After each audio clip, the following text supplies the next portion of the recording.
रामायण में रावण द्वारा पुष्पक विमान के इस्तेमाल का जिक्र मिलता है। इसी विमान के जरिए रावण ने माता सीता का अपहरण किया था और इसी विमान से रावण वध के बाद प्रभु श्री राम माता सीता और लक्ष्मण के साथ अयोध्या लौटे थे। पौराणिक कथाओं के मुताबिक पुष्पक विमान के निर्माता विश्वकर्मा थे, जबकि ऐसा भी कहा जाता है कि पुष्पक विमान भगवान ब्रह्मा का था, जिसे उन्होंने कुबेर को उपहार स्वरूप दिया था। लेकिन रावण ने ये विमान कुबेर से हड़प लिया।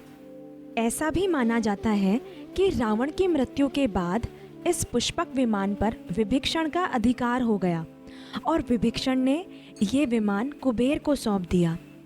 कुबेर ने ये विमान राम को भेंट कर दिया और लंका विजय के बाद राम, सीता, लक्ष्मण और हनुमान इसी विमान में बैठकर अयोध्या पहुंचे।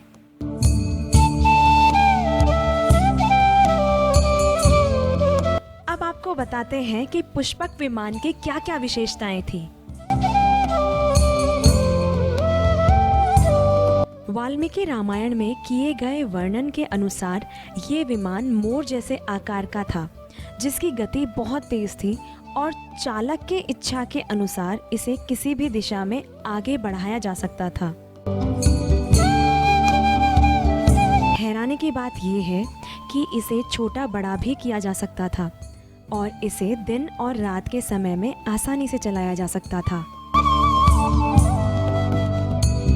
सभी ऋतुओं में वातानुकूलित इस विमान में सोने के खंभे, मणियों से सजे दरवाजे व सीढ़ियां थी।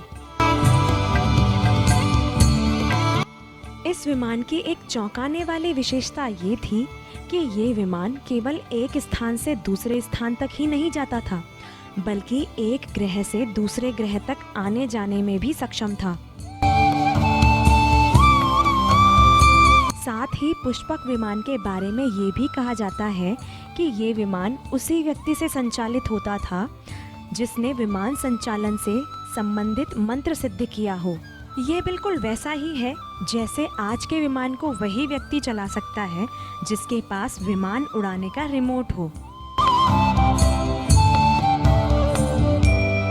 तो दोस्तों, आपको यह जानकारी बेहद ही पसंद आई होगी और आपके लिए यह जानकारी फायदेमंद भी होगी।